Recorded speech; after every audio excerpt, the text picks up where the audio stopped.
Bonjour Francis Palombi. Bonjour. Tout d'abord une présentation de ce que vous faites et en quelques mots.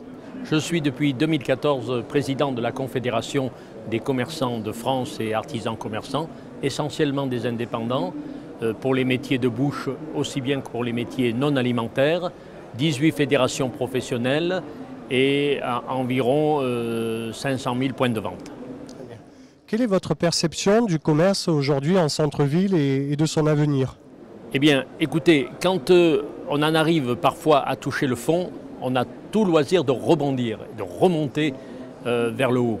Et je considère que, vu l'évolution du commerce, vu les nouvelles technologies, vu l'état d'esprit des consommateurs, nous revenons vers les centres-villes. C'est vrai que les centres-villes doivent, par contre, se réorganiser, se refonder, si je puis dire, parce que le centre-ville, c'est le premier centre commercial naturel qui existe depuis que les temps sont les temps. Et à ce titre-là, je travaille avec la Confédération des commerçants de France, avec énormément les CCI, les chambres des métiers, la CGPME et des acteurs juristes pour justement adapter pour la France un modèle économique de gestion des centres-villes, mais porté par les entrepreneurs, qu'on appellera des coopératives d'intérêt collectif, que l'on qualifiera coopératives de développement économique.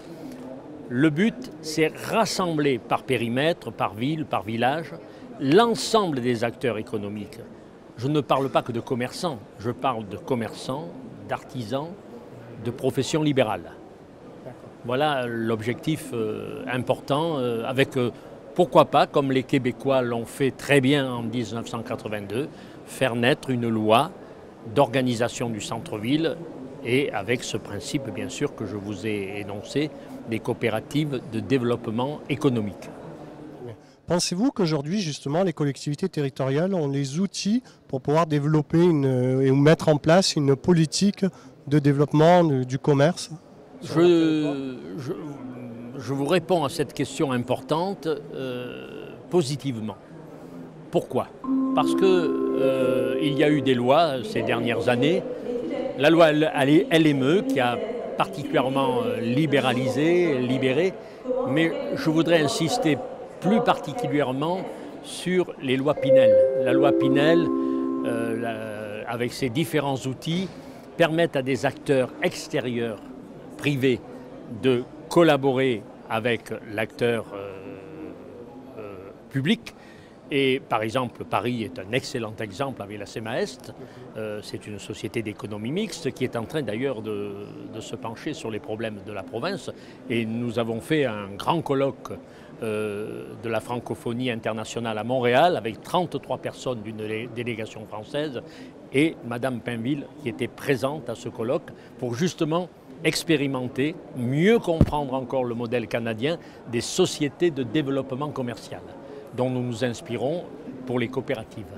Donc les lois Pinel, les dernières évolutions, une fois bien intégrées dans le schéma de dynamique de nos territoires, de nos centres-villes, contribueront, avec la coopérative qui sera un outil supplémentaire, contribueront à vraiment redynamiser, réidentifier, redonner toute sa force au centre-ville pour échanger avec d'autres acteurs comme le périurbain.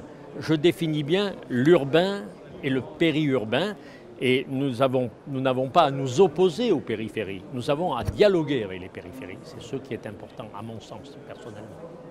Et aujourd'hui, quelles sont les raisons de votre présence au congrès du Club des managers de villes et de territoires? Alors, elles sont multiples. Bon, j'interviens dans une table ronde tout à l'heure sur cette question du centre-ville.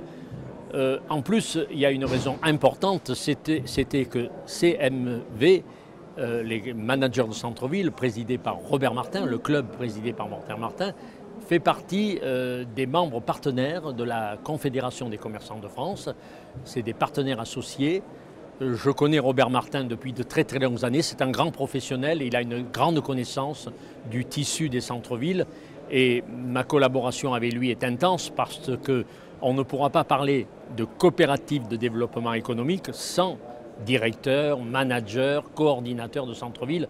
Et je pense que c'est pour moi indispensable d'être à ses côtés et présent aujourd'hui sur votre grand salon international et national pour cette question du centre-ville, des acteurs partenaires qui sont dans cet espace, qui contribuent justement pour certains à véritablement doter de moyens modernes les centres-villes et les indépendants. Ne croyez pas que les indépendants sont en reste. Les indépendants sont tout à fait adaptables. Ils peuvent s'adapter à toutes les nouvelles formes de commerce, quelles qu'elles soient. Très bien. Merci, Monsieur Palombi.